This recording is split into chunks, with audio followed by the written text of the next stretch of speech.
vamos a entrar a Linux Ubuntu, vamos a empezar a hacer nuevamente algunas configuraciones por comando. Y a continuación después un laboratorio con Windows para ir mezclando ambos tipos de plataformas. Nos quedaría la clase del miércoles próximo, donde vamos a hacer más taller, ahí integrar ya todo, y con eso vendría la prueba del día viernes, ¿ya? De hecho, en la realidad la prueba del día viernes de la próxima semana va a ser sobre Windows netamente, pero vamos a hacer preguntas de Linux, entonces igual hay que... No voy a configuraciones, pero sí en la parte práctica va a ser con una máquina virtual de Windows. Capítulo 5 y 6 de... Capítulo 5 y 6, porque el capítulo 5 es la historia de los sistemas operativos y el capítulo 6 es configuración, que es lo que vimos nosotros, los laboratorios ya los tenemos, ¿ya? Ahora, trabajemos con la terminal nuevamente, en modo ROT siempre como modo ROT.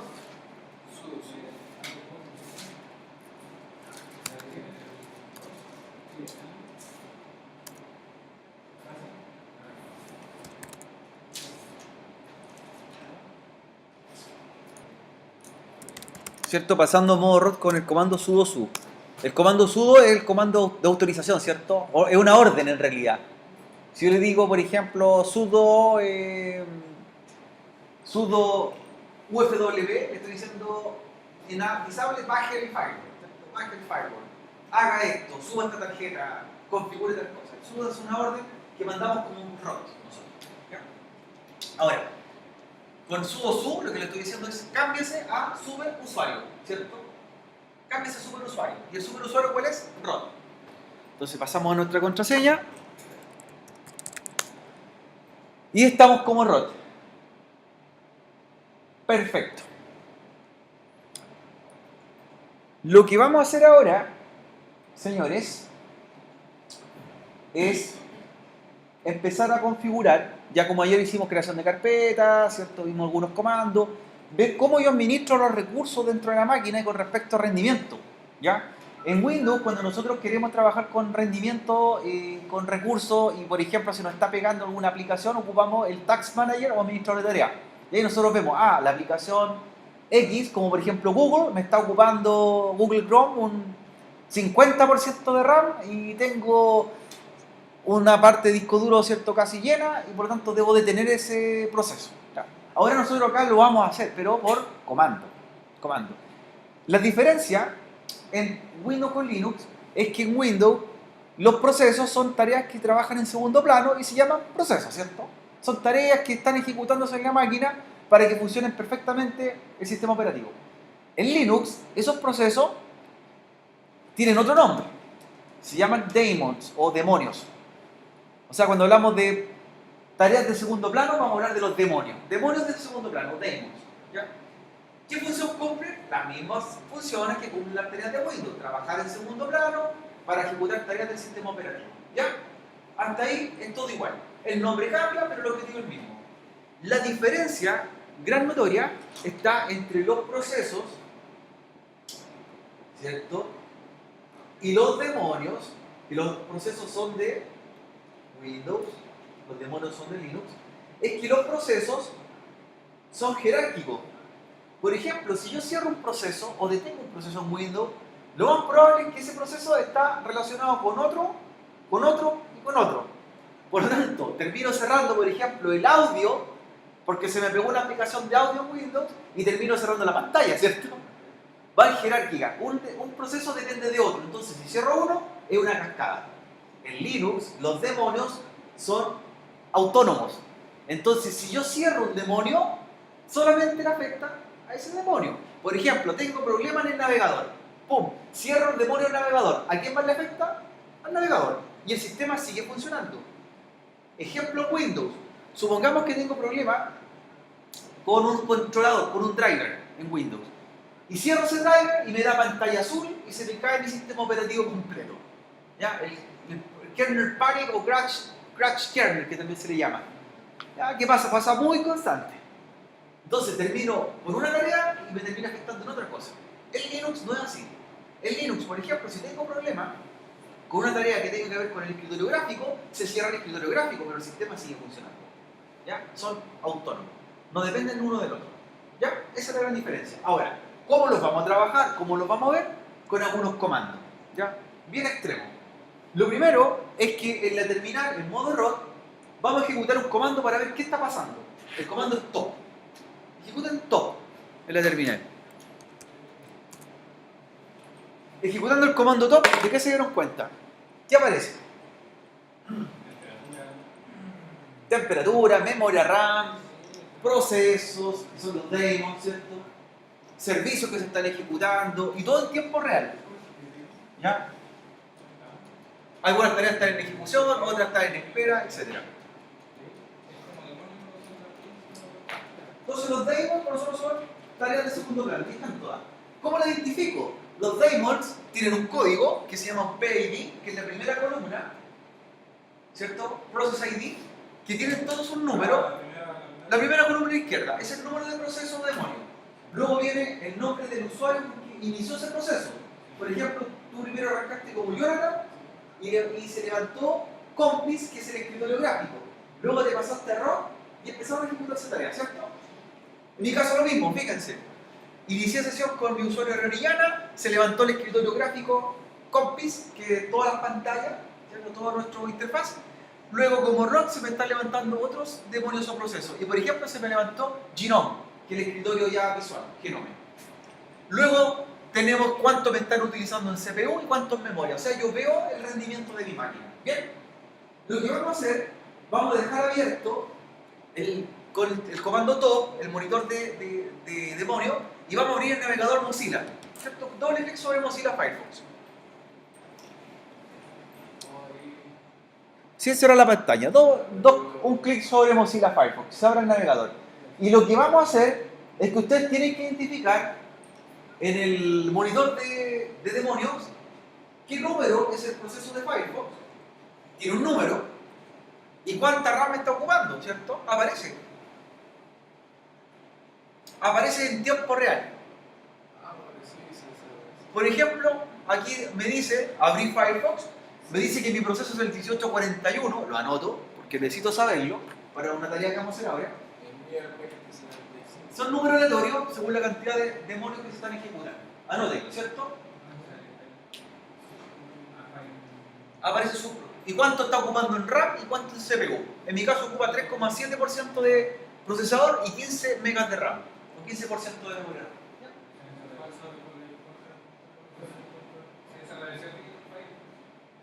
Es que recuerden que está en tiempo real. Por lo tanto, va a aparecer en el listado más abajo.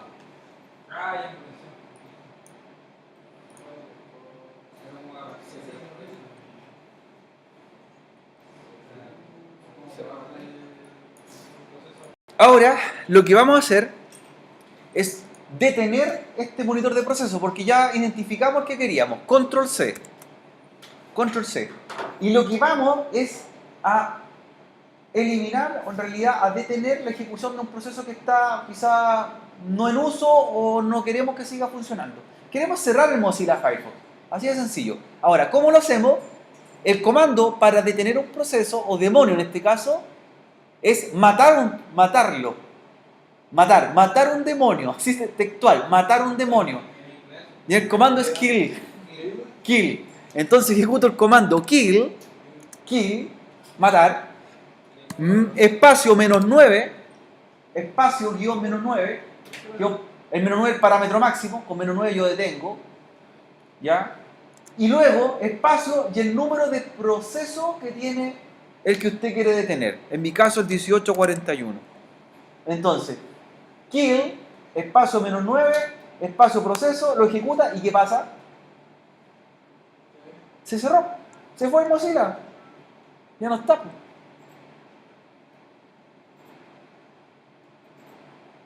Se cerró la aplicación. Sí.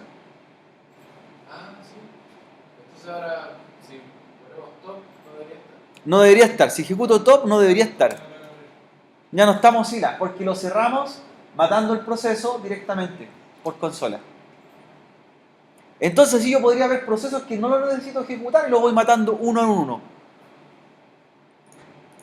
Bien hasta ahí, ¿cierto? Comando kill, tener claro cuáles son los demonios, elegir el demonio, buscarlo por el número, detenerlo. Y solamente se detiene el demonio que queríamos y no le afectó nada más a la máquina, ¿cierto? Eso es lo importante. Ahora, vamos a seguir trabajando con algunos comandos lo que vamos a hacer ahora, Si hacemos eso en Windows, probablemente se reinicie la se reinicie completo, claro. Claro, le va a cerrar quizás cuantas cosas. Uno termina de repente bajando el audio, un proceso del audio y termina apagando la pantalla. ¿Claro? Ahora, lo que vamos a hacer es también entender que cuando hacemos modificaciones no siempre necesitamos apagar la máquina completa o reiniciarla para ver un cambio. La podemos hacer en vivo. Por ejemplo, en Windows, cuando yo hago un cambio en una tarjeta de red, muchas veces si le cambio una dirección IP, debo reiniciar el equipo para que tome la nueva IP, ¿cierto? Por ejemplo, en Linux es mucho más fácil porque yo le mando una orden. Por ejemplo, miren, ejecuto sudo, vamos a detener el servicio de red, vamos a bajar la tarjeta de red y la vamos a levantar. Pero no tenemos que reiniciar el equipo. Sudo /etc /init.d init con t.d init.d /networking restart. Entonces, lo que estoy haciendo es que voy a bajar las tarjetas de red del equipo y las voy a reiniciar. Por si quiero subir una nueva dirección IP, ¿cierto? Quiero refrescar un IP. Entonces, sudo espacio /etc /init.d /networking restart. Ejecútenlo y ¿qué pasa? Reinician y levantan la tarjeta. ¿Cómo yo bajaría la tarjeta de red o los servicios de red? En vez de decirle restart, le diría stop. Stop. Entonces, si ejecuto stop, me baja la tarjeta de red. Y si la quiero levantar nuevamente, ¿cómo sería? Start. Start es levantar, stop es detener, restart, reiniciar. Entonces, por ejemplo, yo lo que hice, estaba jugando con la tarjeta de red, la bajé, la levanté, la reinicié. Y así, por ejemplo, podría ser cualquier programa o aplicación que esté corriendo en la máquina. Uno apunta a la carpeta etc, init.d y luego el nombre de servicio. ¿Ya? Por ejemplo, si ese hubiese sido Firefox, yo lo levanto, lo reinicio, lo detengo, también de esa misma forma.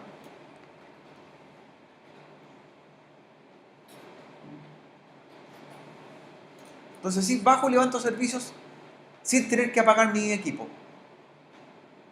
¿Bien?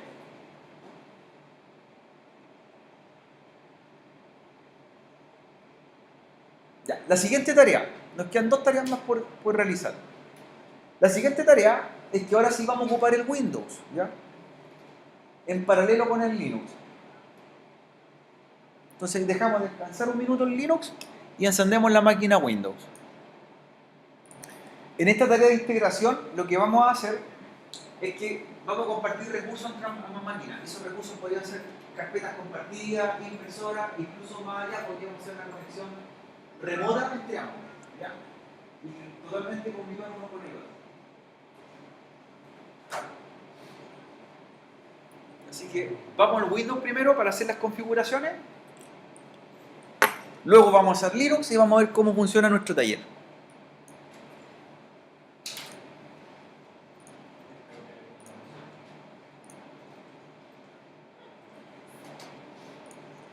En el equipo Windows, sea cual sea de los que tengan, porque puede ser Windows 10 o Windows 7, lo que van a hacer es desactivar el firewall, si es que no lo tienen desactivado. Ya vamos comprobando. Desactivar el firewall de Windows. ¿Está desactivado? Si está, bien. ¿Qué es lo primero?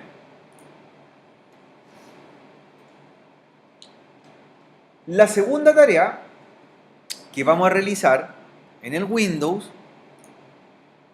nuestro equipo Windows, luego de haber revisado el firewall, es ver si tenemos alguna carpeta compartida o disco compartido. Si no lo tenemos, lo vamos a tener que hacer. ¿Tenemos un disco compartido? Sí. Sí. Creo que lo dejamos de los laboratorios anteriores. Sí. Está hecho. Ahí yo lo tengo. Atención al Twitter. Sí, sí, igual, el ID sirve igual. Tener un disco compartido en el Windows. Ah, sí, el que hice ayer. Sí, está compartido un solo. Ese que compartido, ¿cierto? Tiene que estar compartido. Yo tengo una unidad que se llama Z, y esa la voy a compartir.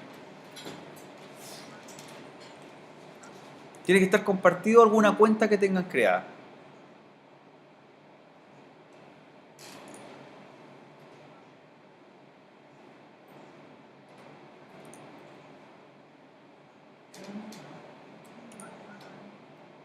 Sale solamente el link a PC.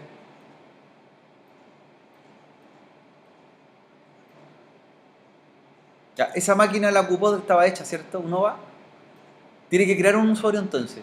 Crea un usuario y lo agrega para que comparte esa carpeta. Ahora usa mi propio link. Pero el administrador tiene que tener también clave. No había onda. Es que tiene que tener clave ahora. Sí o sí. Tienes que ponerle clave. Póngale clave. Po. O a ley KPC, póngale clave. Ya. Entonces, tenemos que tener un grupo, o meternos a un grupo, nuestro equipo, de la siguiente forma. En el equipo que estén trabajando, ya sea Windows 10 o Windows 7, fijarse que esté en el grupo IT Essential, ¿ya? Todos juntos sin S, ¿se fijan? IT Essential. IT Essential. Estamos revisando en el Windows. IT Essential.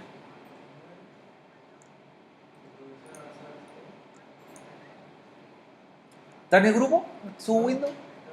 Agréguelo, ¿cierto? Métalo a IT Essential. Lo que vamos a hacer, lo siguiente, es que vamos a ir al Linux y lo vamos también a agregar al grupo. La idea es que pertenezcan a la misma organización, tanto el Linux como el Windows. ¿Ya? Ahora, ¿cómo lo hacemos? De la siguiente forma. A comando, ¿cierto?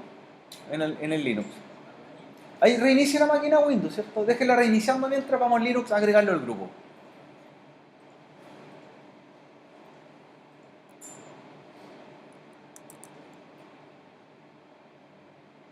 Entonces, en el Linux, perdón. Es el mismísimo lo que quería, pero por gráfica, o sea, por lo que vamos a hacer o no, pero por comando. Sí, se puede hacer con interfaz, pero más rápido hacerlo por consola. cd espacio slash, ¿ya? cd espacio slash.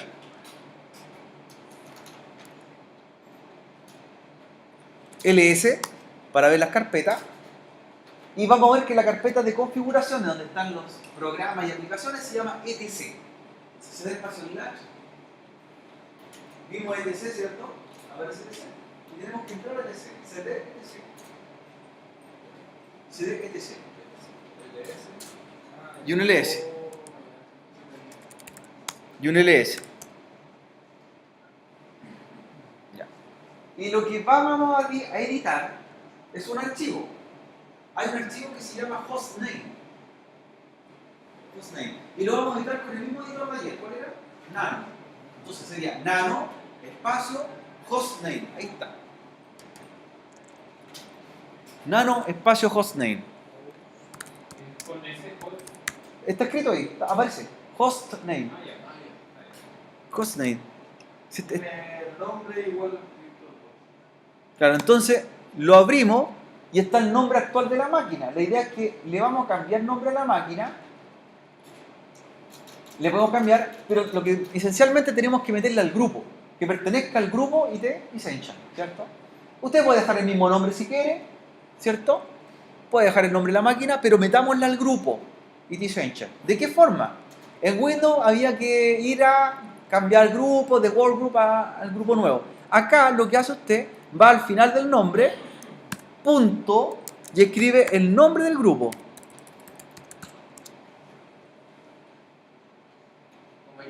Con mayúscula. ¿Ya? Entonces, al final del nombre del equipo, punto IT Essential, que vendría siendo el nombre de nuestro grupo. Que eso podría ser INACAP, ¿cierto? O la organización o la empresa donde estamos configurando. ¿Ya? Entonces, Control O para guardar, Enter y Control X para salir. Y vamos a hacerle un reinicio a la máquina. ¿Se acuerdan cómo reiniciar con comando? Shutdown, claro. Menos H apagar. Menos R es reiniciar. Menos R now. R es reload. H es half. Entonces tenemos que reiniciar. To down, espacio menos R, espacio now. Ya, y reiniciamos.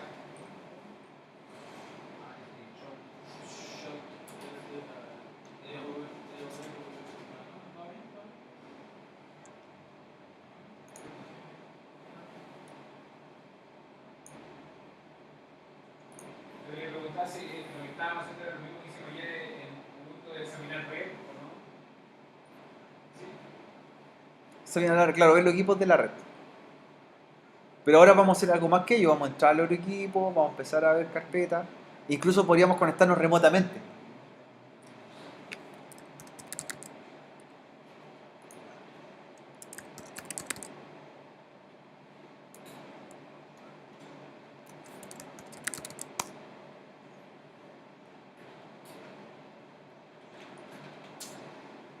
Ya. La tarea que viene ahora, luego de haber reiniciado el Linux, es que tenemos que ver la IP del Windows y ver la IP del Linux y hacer ping entre ambas máquinas. En Windows la IP la veo con ipconfig y en Linux ifconfig, ¿cierto? Vean sus IP y se van a hacer ping de Windows a Linux y de Linux a Windows. ¿Ya? Vamos a hacer la prueba de conectividad de red mediante un ping, mediante la ejecución del comando ping. Entonces vean las IP de cada uno de los equipos y se hacen ping entre ambos.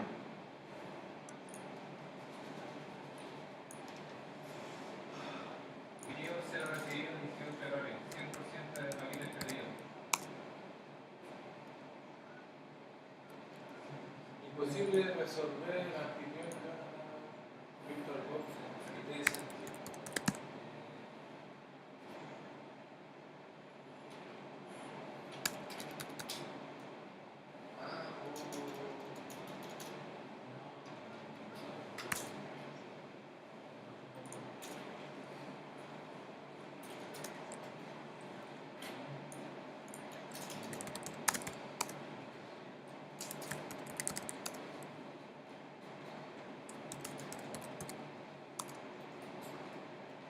Entonces lo que tienen que hacer es un ping de ambos. A ver con la otra opción, Windows y el ping. Ya, lo más probable es que tiene mal configurada la tarjeta de red ping entre ambas máquinas, de Linux a Windows, Windows a Linux. En el Windows también lo podemos dejar recursivo, lo podemos dejar haciendo sin detenerse. ¿Ya? ¿Cómo lo hacemos? Con el comando al final del ping, -t.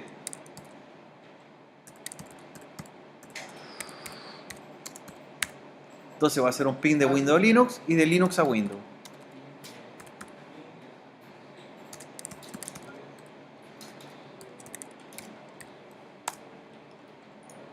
¿Y usted?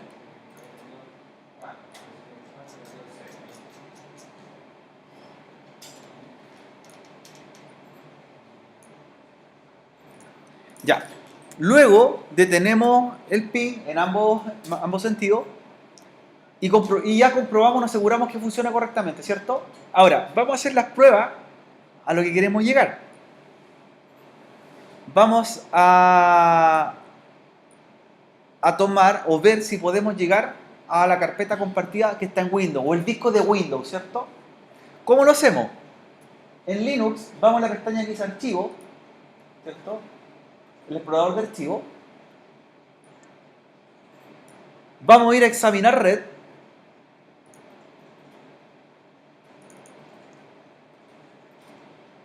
Y vamos a ver si nos aparece la red de Windows. ¿Ya? Hay paciencia nomás. No, si no nos aparece inmediatamente, espera. Va a salir como red de Windows. De ahí debería aparecer nuestra red que se llama IT Essential.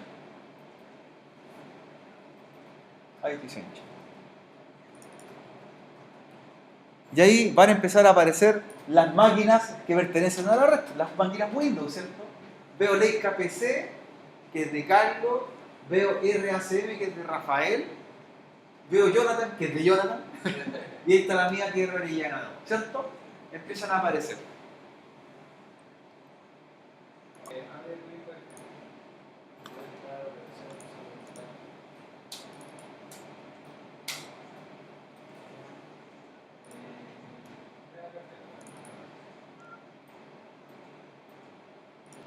Entonces me pide mi nombre de usuario, mi contraseña, y le podría haber puesto inmediatamente el grupo ahí para no tener que registrarlo nuevamente, el grupo IT Essential.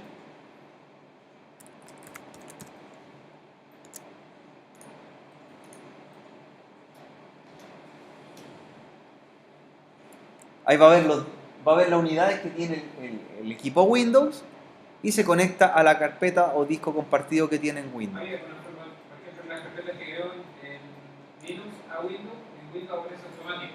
Siempre las tengo las dos abiertas. Pero en Windows creo una carpeta y en Linux tengo que actualizar o volver a cerrar. Claro, para que se guarde los datos. Pero como veo, estoy creando una carpeta, le voy a poner la fecha hoy día, 11 de mayo 2019. Tengo permiso de lectura-escritura, reviso el Windows y efectivamente la carpeta está allá.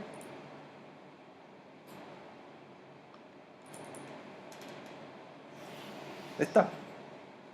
Ahora, lo que estoy viendo, ¿por qué yo veo más archivos desde Linux? Porque recuerden que desde Linux, como tenemos permiso Dios, podemos ver incluso las carpetas o archivos ocultos. Entonces, lo más probable es que esas carpetas que yo veo que se llaman recicle.bin, ¿ya? O System Volume Information son carpetas ocultas, que no las veo en Windows, pero sí desde Linux. O sea, ¿usted podría ver carpetas que tienen escondido el usuario? Sí. Sí las puede ver. Por tener un mayor acceso o privilegio.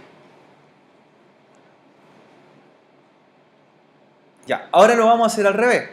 Vamos a ver, ¿cierto? Si podemos compartir desde Linux al Windows, ¿ya? Desde Linux a Windows. Entonces, ya, como ya comprobamos que desde Linux a Windows entramos, ahora vamos a compartir al revés, pues, ¿cierto? Que desde Windows entremos en Linux. Vamos a tomar una de las carpetas que tenemos creadas, de las que hicimos la clase anterior, que están en el escritorio del Linux, ¿ya? Y la vamos a hacer con interfaz gráfica, ¿cierto? Entonces, nos vamos a clic derecho sobre la carpeta, que tiene que tener todos los privilegios, ¿se acuerdan? chmod 777, para poder hacer que funcione. Y a esa carpeta le decimos recurso compartido de red local. La compartimos. El servicio no está instalado. Dígale que sí, para que se instale. El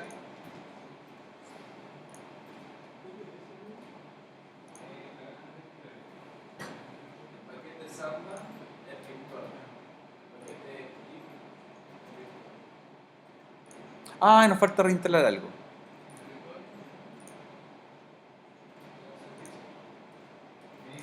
Para ver si lo podemos instalar por comando, abren la consola, ejecuten apt-get apt-get update. Vamos a ver si podemos actualizar el sistema operativo y instalar el paquete que nos falta. ¿Ya? Porque recuerden que Linux es todo de la red, ¿cierto? Todo desde la red. Y tiene que ser como ROT. apt-get update. apt-get espacio update. Vamos a ver si podemos actualizar. Si no tenemos problema en la red. Eso quería verificar primero. apt-get update.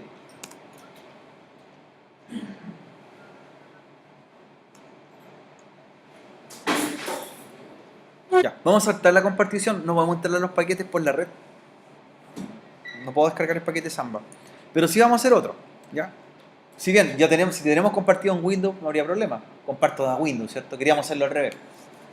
Que eso es como lo que sí necesitamos siempre en Linux. Tener conexión a internet y también no tener ningún tipo de bloqueo, ¿cierto? Para poder bajar el paquete a instalar. Lo que sí vamos a hacer es conectarnos remotamente desde el Linux por escritorio remoto al Windows. Eso sí. ¿Ya? Entonces, en el Windows tenemos que revisar o comprobar lo siguiente. Vamos al Windows. Al Windows. Vamos a ir si tenemos habilitado escritorio remoto. ¿Ya? Sobre equipo, propiedades, configuración avanzada. ¿Ya? Propiedades, configuración avanzada en Windows. Y vamos a habilitar el escritorio remoto. Es permitir, ¿cierto?, en el caso de Windows 7, permitir las conexiones desde equipos que ejecuten cualquier versión de escritorio remoto. ¿Ya? Y seleccionar el usuario que necesitamos conectar. Y agregamos el mismo que estamos ocupando para la carpeta compartida. El mismo usuario.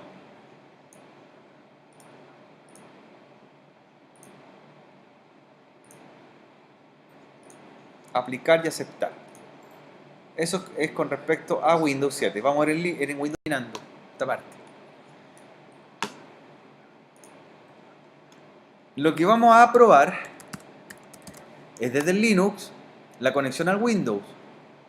Entonces ya tiene, como ventaja, ya tiene una aplicación instalada, preinstalada en Linux de escritorio remoto. Nos vamos al buscador y la aplicación se llama Remina, con 2M, Remina. De hecho aparece cliente de escritorio remoto. Remina. Ya, la seleccionamos, esa aplicación, y nos genera el asistente para que nos conectemos. ¿Qué tenemos que saber para conectarnos? La dirección IP del equipo al que quiero conectarme, que sería el Windows, conocer el usuario y la contraseña del que recién habilitamos, ¿cierto? El usuario que le dimos la autorización, ¿cierto? Entonces, me dice nuevo, hay que hacer una nueva conexión en el Remina. Hay varios protocolos de conexión, el que vamos a utilizar nosotros es RDP, Remote Desktop, RDP, por eso se llama conexión a escritorio remoto. En servidor damos la IP de nuestra máquina Windows a la que queremos conectar.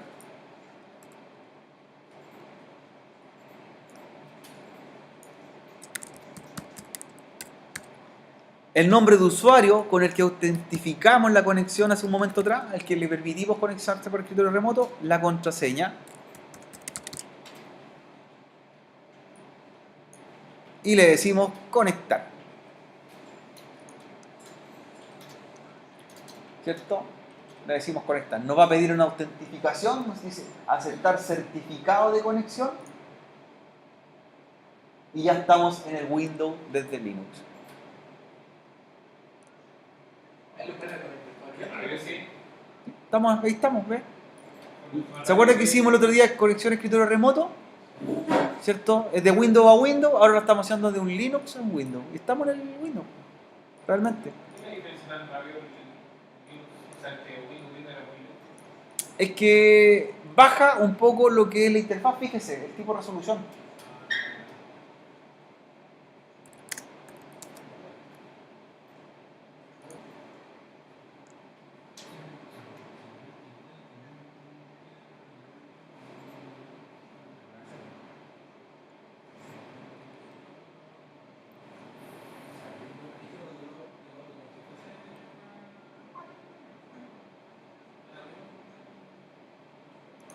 La desconexión de la sesión se hace arriba, donde está ¿cierto? El enchufe, dice desconectarse. O atajo es control R F4.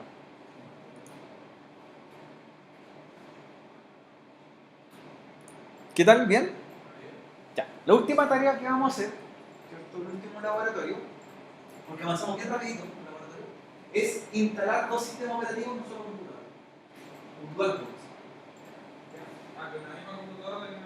Claro, en una misma máquina virtual tener Linux o Windows y iniciar por uno o por el otro. O tener dos Windows instalados o dos Linux. Yo elijo dos sistemas operativos. Eso se llama partición o instalación dual.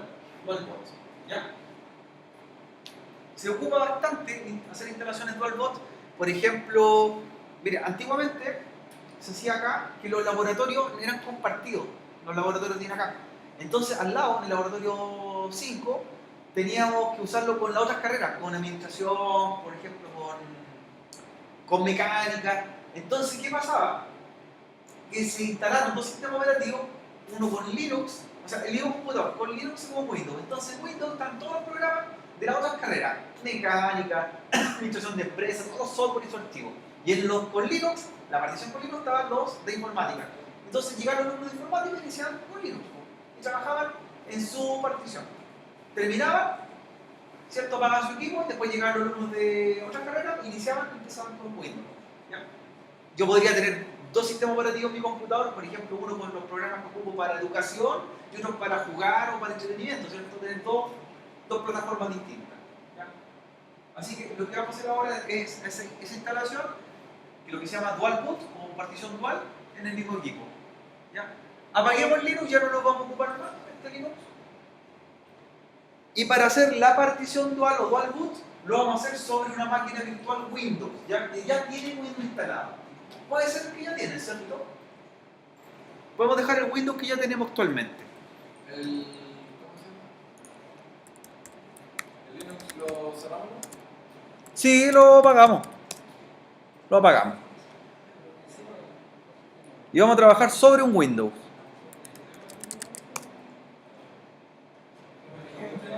Entonces, para poder hacer la instalación, lo primero que tienes que considerar, y este es un detalle que lo recuerden, si van a instalar otro sistema operativo, siempre tiene que estar previamente instalado Windows, ¿ya? Para nosotros Windows tiene que estar antes. Luego se instala Linux u otro. Si lo hago al revés, por ejemplo, si instalo el Linux se va a apoderar de todo mi disco duro. Entonces, tiene que estar primero Windows instalado y luego le instalo Linux, ¿ya? Entonces, la partición la vamos a realizar de la siguiente forma. Estamos en el Windows, cualquiera de los Windows que tengan. Nos vamos a ir al administrador de equipo para ir a la herramienta administración de equipos o discos.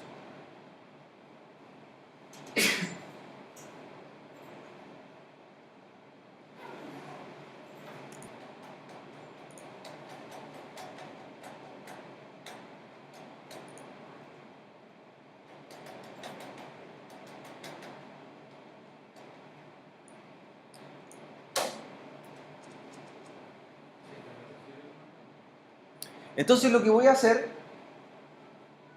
voy a tomar el disco C y le voy a hacer una partición de por lo menos 8 GB, ¿ya? 8 GB, que Linux, recuerden que la instalación nativa son 7, es lo mínimo. Entonces el disco C lo tengo que redimensionar o reducir para quitarle 7 GB. 7. 7 como mínimo, pero déjenle 8. Quítenle 8 GB. Entonces le voy a reducir mi disco duro y lo voy a dejar de 8.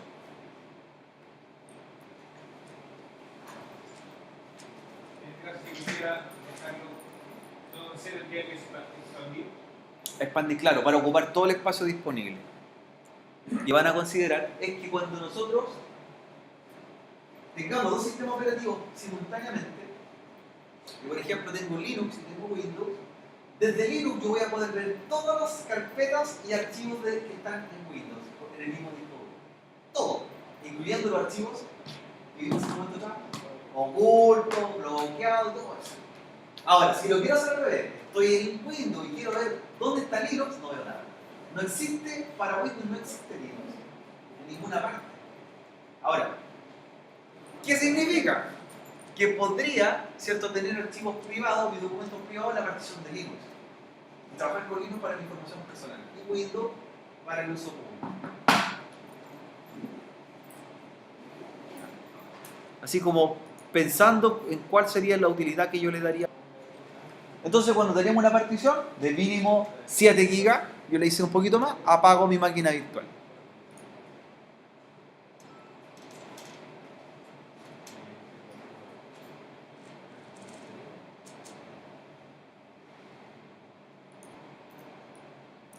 Entonces, a esa máquina que ya tiene previamente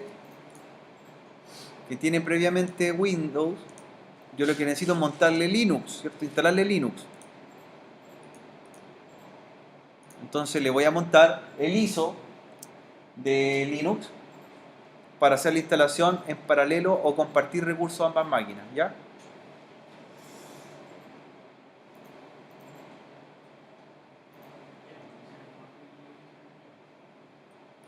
Entonces, inicio la máquina. Vamos a iniciar. Vamos explicando algunos pasos de cómo se hace la instalación dual. Y lo primero que va a arrancar es ¿cierto?, el instalador de Linux, ¿cierto?, en la máquina que ya tenía Windows. Ahora, lo que tienes que fijarse, lo que debo cambiar, recuerden que la máquina originalmente Windows era de 32 bits. Entonces, lo que debo hacer para que no me ocurra el error, es que en esa máquina donde voy a tener un sistema operativo de 32 bits, ¿cierto? Si tengo un sistema operativo de 32 bits, el procesador tiene que ser de 32 bits y el otro sistema operativo también de 32 bits. Si tengo un sistema de 64 bits ya instalado y le voy a instalar otro de 32, ¿qué problema hay? Hay un problema, ¿no? ¿Cierto? El Ubuntu ¿de cuánto es? De 32 bits, ¿cierto? Sí. 32 bits. Entonces, si yo reviso, ¿cierto? Debo hacerlo como si fuese de 32 bits.